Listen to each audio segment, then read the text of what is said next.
When I was born, my grandfather had retired from boxing probably about 5 or 6 years. I was born in '59, and my grandfather retired in '52.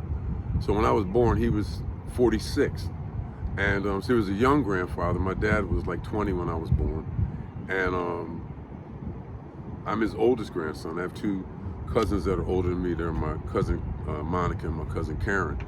And so I was the first boy, and all of my golden greats were still living. My golden greats are my grandfather's brothers and sisters, the Magnificent 10, we could call them. But they were all living. So there was a lot of energy, a lot of love, and a lot of respect there for us, for my grandfather, and a lot of love in our family because they were all here. But my relationship with my grandfather was strong because he was my grandpa.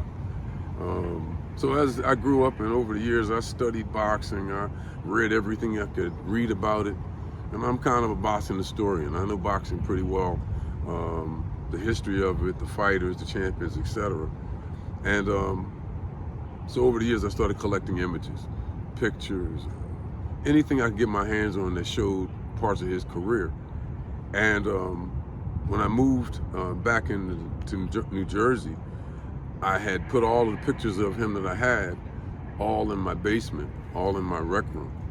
And I took him in there, and he looked around and saw all of the pictures, and he started to cry. And he told me he didn't know that I loved him as much as he saw expressed in those pictures. And I told him at that time that it was going to be my life's purpose to make sure he was never forgotten.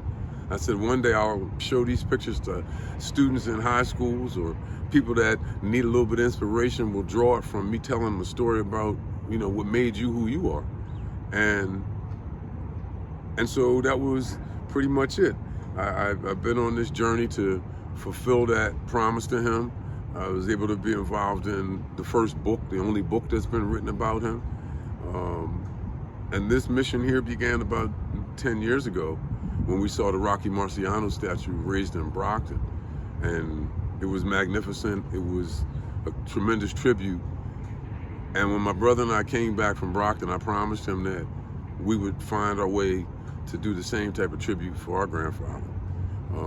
And I told him that, God willing, it would be on this spot, facing the people of Camden as they walk in, and have Philadelphia as the backdrop as the sun sets every day. And it's now becoming a reality, so we can speak things into existence, and we do have to persevere through the middle of our journeys to be successful.